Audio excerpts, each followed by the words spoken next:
జీవితంలో అన్నిటికంటే ముఖ్యంగా చదువు విలువ తెలుసుకున్న దానికంటే, రైట్, తల్లిదండ్రుల విలువ తెలుసుకున్న దానికంటే, ప్రపంచంలో ఒక వస్తువు యొక్క విలువను, వాహనం యొక్క విలువను నువ్వు తెలుసుకున్న దానికంటే జీవితంలో దేవుని యొక్క విలువ నువ్వు తెలుసుకో. దేవుని చేతిలో నీ జీవితం పడిందా, నీ స్థితిగతులు విప్లవాత్మకంగా దేవుడు మార్చేస్తాడు. Praise the lord. ఎప్పుడూ నీ భవిష్యత్తును దేవుని చేతిలో పెట్టు. దేవుడు ఎలాంటి వాడో తెలుసా? ఒకవేళ నీ జీవితంలో తెలుసో తెలియకో కొన్ని తప్పటడుగులేసి నీ చేజేతులారా జీవితాన్ని నువ్వు నాశనం చేసుకుంటే, అయ్యా ఎప్పటికే నా జీవితంలో నేను చాలా నష్టపోయాను, నా చేజేతులారా జీవితాన్ని నాశనం చేసుకున్నాను, నాకంటూ మంచి రోజులు రావా, నాకంటూ మంచి భవిష్యత్తుకి మీదట రాదా, నా జీవితంలో ఒక మంచి దినాలను నా బ్రతుకులో నేను చూడలేనా, ఇప్పటికే జీవితంలో కొన్ని తప్పుడు నిర్ణయాలు తీసుకొని కొన్ని దురలవాట్లకు బానిసైపోయి నా జీవితాన్ని ఇప్పటికే నాశనం చేసుకున్నానయ్యా, ఆ అమ్మాయితో తిరిగి, ఈ అమ్మాయితో తిరిగి, ఆ అబ్బాయితో ఇట్లా కొన్ని తప్పుడు కార్యక్రమాలు చేసి ఇప్పటికే నా జీవితంలో నేను నష్టపోయానయ్యా, నష్టపోయిన నేను బ్రతుకు కాలం అంతా నేను నష్టపోతానే ఉండాలా, ఇక జీవితం అంతా ఇట్లా నాశనమే అయిపోద్దా అని అంటే మీకు ఒక శుభవార్త. నీ జీవితం ఎంత నాశనం అయిపోయినా నీ జీవితాన్ని దేవుని చేతుల్లో పెడితే ఎంత నాశనం అయిపోయావో ఆ నాశనపు అంచుల్లో నుంచి లేవనెత్తి శిఖరం మీద దేవుడు నిన్ను కూర్చోబెట్టగలుగుతాడు.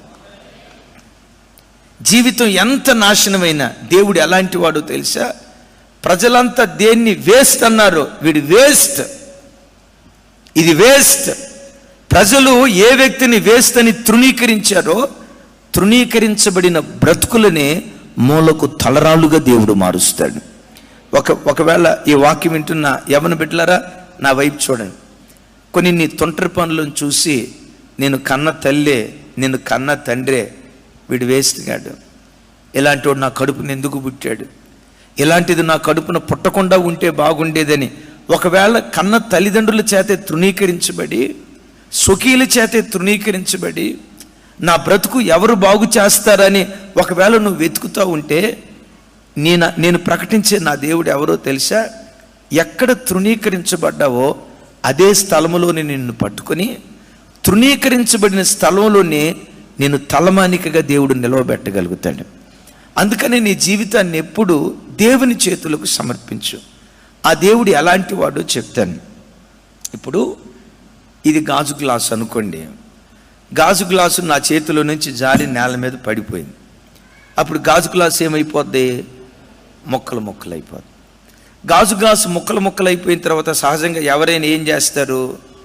ఇక ఇది విరిగిపోయింది, ఇది ఎందుకు పనికిరాదని ఆ గాజు ముక్కలను బయటపడేస్తారు.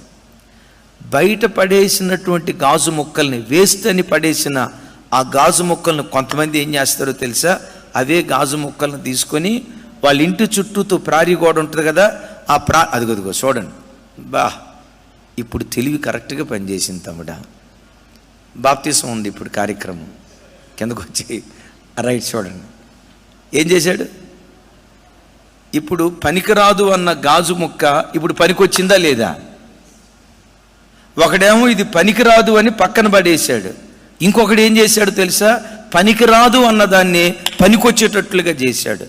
పనికిరాదు అన్నదాన్ని పనికొచ్చేటట్లుగా చేసేవాడే నీవు ఆరాధించే నీ దేవుడు. ఆయన చేతిలో గనక నువ్వు పడితే, ఆయన చేతులు గనక నిన్ను నువ్వు అప్పగించుకుంటే, నిజమే జీవితం పగిలిపోయింది, బ్రతుకు మొక్కలు మొక్కలైపోయింది, కొన్ని వ్యసనాలకు బానిసయి నీ చేతులారా నీ జీవితాన్ని నాశనం చేసుకున్నావు. అయ్యా నాశనం అయిపోయింది, ఇక నా బ్రతికింతేనా, నా బ్రతుకు బాగుపడదా, నేను వేస్తాను, నన్ను పక్కన పడేశారు, నా బ్రతికింతేనా అని అంటే, ఈ గ్లాసు పగిలిపోయిందని వేస్తాను ఒకడు పడేస్తే, ఆ వేస్ట్ దాన్ని ఉపయోగపడేటట్లుగా ఒక వ్యక్తి ఎట్లా మార్చాడో, వేస్తన్న నిన్నే విలువ కలిగిన వ్యక్తిగా దేవుడు మార్చగలడం. అందుకనే నీ జీవితాన్ని ఎవరి చేతిలో పెడతావో తెలుసా? ఎవరి చేతిలో? కొంచెం గట్టిగా, ఎవరి చేతిలో? దేవుని చేతిలో. నీవు ఆరాధించే దేవుడు ఎంత అద్భుతమైన వాడు తెలుసా? ఎంత చిత్ర విచిత్రాలు చేయగలిగిన వాడు తెలుసా? తమ్ముళ్ళారా నా వైపు చూడండి. మహానుభావులని పిలువబడిన వాళ్ళు ఎవరు? ఆకాశంలో నుంచి ఊడిపడిన వాళ్ళు కాదు సుమి.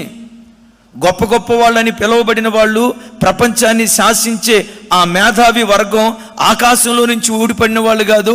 గొప్ప గొప్ప కుటుంబాల్లో నుంచి వచ్చిన వాళ్ళు కాదు. ప్రపంచాన్ని శాసించే మహానుభావులు అనబడిన వాళ్ళు కూడా సాధారణమైన కుటుంబాల్లో నుంచి వచ్చినటువంటి వాళ్ళే. అందుకని లోకంలో ఒక సామెత ఉంది కదా, మట్టిలోనే మాణిక్యాలు పుట్టుకొస్తాయంట. ఎక్కడి నుండి? ఒకవేళ నువ్వు పుట్టి పెరిగింది పల్లెటూరు అయినా, మీ అమ్మా నాన్నలకు చదువు లేని నిస్సానీలైనా, ఒక పేద కుటుంబంలో నువ్వు పుట్టినా, నా దేవుని పాదాలే కనుక నువ్వు పట్టుకోగలిగితే, నువ్వు పుట్టింది మట్టిలోనైనా, నువ్వు పెరిగింది మట్టిలోనైనా, నిన్నొక మాణిక్యంలాగా నా దేవుడు నిన్ను మార్చగలుగుతాడు. Praise the lord. ఇప్పుడు వాక్యం ప్రకటిస్తున్నా, నేనున్నా కదా. మా ఊరి పేరు ఆ మధ్య అసలు మా ఊరి పేరు గూగుల్ మ్యాప్లో దొరికిద్దా లేదా అని వెతుకుదామని మా ఊరి పేరు నొక్కా. ఏమైనా ఆన్సర్ వచ్చిందో తెలుసా? అన్నోన్ నేమ్ అని వచ్చింది. అసలు ఈ పేరే కనపట్టలేదు. మీ ఎదుట కూర్చొని లక్షలాది కొలది ప్రజలకు వాక్యం ప్రకటిస్తున్న నేను ఎవరినో తెలుసా? ఊరు పేరు లేని ఒక అనామకుణ్ణి. ఎన్నికైన కుటుంబంలో పుట్టినవాడిని కాదు, ఎన్నికైన గోత్రంలో పుట్టిన వాళ్ళని కాదు. మా తల్లిదండ్రుల కాలం నుంచి ఏదో గొప్ప వంశం అని చెప్పడానికి వీల్లేదు. అసలు మా ఊరి పేరుకే అడ్రస్ లేకపోతే, నాకెట్టుంటుంది అడ్రస్? ఇంకా విచిత్రం తెలుసా? ఊరు పేరు లేని ఒక పల్లెటూరులో నుంచి ప్రభు లేవనెత్తాడు. కారణం ఏంటో తెలుసా? ఆయన చేతిలో పడ్డాను గనుక విలువలేని జీవితానికి దేవుడు విలువిచ్చాడు. ఈ మాటలు వింటున్న యవన బిడ్డలారా, నీవు ఆరాధించే నీ దేవుడు ఎవరో ఇంకొకసారి చెప్తా.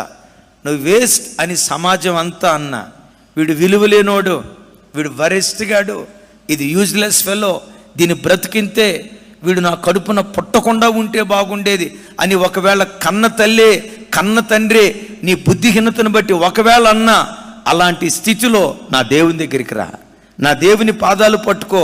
యవ్వన కాలమందే, నీ బాల్య దినముల యందే నీ సృష్టికర్తను, నీ యవ్వన కాలమందే, దుర్దినములు రాకముందే నీ బాల్య దినాల్లోనే సృష్టికర్తను స్మరణకు తెచ్చుకో అన్నాడు కదా. నీ యవ్వన వయసులోనే నీ జీవితాన్ని ప్రభు చేతుల్లో పెడితే ఎంత విలువలేని బ్రతుకైనా ఒక విలువైన బ్రతుకుగా నీ బ్రతుకును నా దేవుడు మార్చగలుగుతాడు.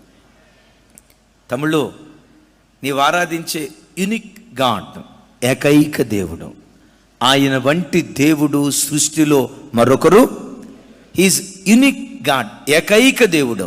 అలాంటి గొప్ప దేవుడు నీ జీవితంలో, ఎవరి జీవితంలోనైనా ఎలాంటి కార్యం చేయగలడో ఒక మాట మీకు జ్ఞాపకం చేస్తా. అందరూ నా వైపు చూసి సమాధానం చెప్పండి. ఈ సృష్టి అంతటిలో దేవుడు మనిషిని చేసేటప్పుడు నేల మట్టితో చేశాడు. చెప్పండి, మనిషిని దేనితో చేశాడు దేవుడు? బంగారంతో చేయలేదు, వెండితో చేయలేదు, దేవదారు కర్రతో చేయలేదు, దేవదారు కలపతో చేయలేదు. ఈ మనిషిని మట్టితో చేశాడు. ఈ సృష్టిలో ఉన్న పదార్థాలన్నిటిలో విలువలేని పదార్థం ఏది చెప్పండి? ఇప్పుడు బంగారం ఉంది, బంగారం విలువైందా కాదా? మట్టి విలువైందా కాదా అమ్మా? ఇప్పుడు అట్లా దారిని వెంట వెళ్తా ఉన్నాం, కాలుకు బురదంటింది. బురదంటిన వెంటనే ఏం చేస్తాం? వెంటనే చీ అని చెప్పి కాలు అక్కడికే రాసి తుడి చేసుకొని వెళ్ళిపోతాం. అట్లాంటిది కాలుకు బంగారపు గొలుసు తగిలితే? తమ్ముడు అండి, అట్టాట ఒక ఆఫర్ తగిలేటట్టు ప్రార్థన చేయన్నా అంటావా? రైట్, చూడండి. ఇప్పుడు కాలుకు బంగారు గొలుసు తగిలితే ఏం చేస్తావు శ్యామ్? అట్టాటి ఒకటి కాదన్నా 10 తగిలేటట్టు గట్టిగా ఉపవాసం ఉండి ప్రార్థన చేయండి అన్న అంటావా? నేను ప్రార్థన చేసిన దేవుడు అన్నాడు తమ్ముడా. సరే వినండి, కాలుకు బంగారం తగిలితే వెంటనే చెట్టుకుమని జేబులో పెట్టుకుని పరిగెత్తాం కదా. మనిషిని దేవుడు చేసేటప్పుడు బంగారంతో చేయలేదు, వెండితో చేయలేదు, విలువలేని అత్యంత హేయమైన నీచమైన నేల మట్టితో నరుణ్ణి చేశాడు. నేను మీ అందరిని అడుగుతాను, ఈ సృష్టిలో ఉన్న జీవరాశులన్నిటిలో అత్యంత జ్ఞానం కలిగిన జీవరాశి ఏది? చెప్పాలి. అత్యంత జ్ఞానం కలిగిన జీవరాశి ఏది? ఈ సృష్టిలో మనిషిని మించిన మేధావి ప్రపంచంలో ఇంకొకరు లేరు. మనిషి ఇక్కడే ఉంటాడు. ఫోన్ చేసామంటే 6 నిమిషంలో అమెరికా నుంచి హలో, ఎక్కడి నుంచి చెప్పాలి 6 నిమిషం కూడా లేదు. వాళ్ళు అందుబాటులో ఉండాలి, కానీ 15 సెకండ్లోనే హలో. మనిషి ఇక్కడుండి అంగారగ్రహం మీదకి శాటిలైట్ పంపిస్తున్నాడు, చంద్రమండలం మీదకి అడుగు పెడుతున్నాడు. ఈ ప్రపంచాన్ని శాసిస్తున్న అత్యంత మేధావి ఎవరో తెలుసా? మనిషే. ఈ మహనీయుడైన మనిషిని మట్టిలో నుండి దేవుడు కలుగు చేశాడు. Praise the Lord. నేను మీతో చెప్పే మాట, చీప్ మెటీరియల్లో నుండి చీఫెస్ట్ వ్యక్తిని దేవుడు కలుగు చేశాడు. చప్పుడు కొడుతూ ఆయనకి స్తోత్రాలు చెప్తా. నేనంట, నీ జీవితాన్ని ఆయన చేతుల్లో పెట్టి, అయ్యా ఇక మీదటి నీ కొరకు బ్రతుకుతానయ్యా, ఈ పాపం నాకు వద్దయ్యా, నీ కొరకు నేను జీవిస్తానయ్యా అని నీ జీవితాన్నే గనక దేవుని చేతుల్లో పెడితే దేవుడు ఎలాంటి వాడో ఇంకొక మాట చెప్పి నేను ముగింపు విషయాలకు వెళ్తాను. ఒకప్పుడు పనికిరాని దాన్ని ఏమనేవాళ్ళు అంటే చెత్త అనేవాళ్ళు. చెప్పండి, ఏమనేవాళ్ళు? ఇంకోసారి, చెత్తని ఏం చేసేవాళ్ళు? ఊరు బయట పడేసేవాళ్ళు. చెత్త ఇది వేస్ట్ అని. చెత్త ఇది వేస్ట్, ఇది పెంట వేస్ట్, చెత్త అని ఊరు బయట పడేస్తే మనిషికి దేవుడిచ్చిన జ్ఞానాన్ని ఉపయోగించుకొని మనిషి ఏం చేశాడో తెలుసా?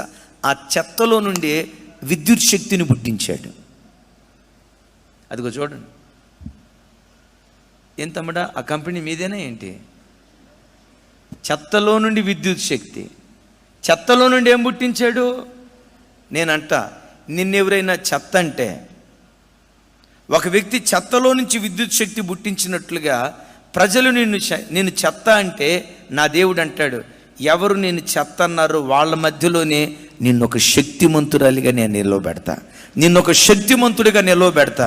నా చేతిలోకి రా యేసయ్యా, నువ్వు నాకు కావాలి, ఈ లోకం నాకు వద్దయ్యా, బ్రతికిన కాలమంతా నీ కొరకు బ్రతుకుతానయ్యా అని ఒకవేళ చెత్తలాంటి బ్రతుకైనా, చెత్తలాంటి జీవితమైనా నా దేవుని చేతిలో పడితే చెత్తలాంటి నీ బ్రతుకును ఒక శక్తివంతమైన బ్రతుకుగా దేవుడు మారుస్తాడు. Praise the lord.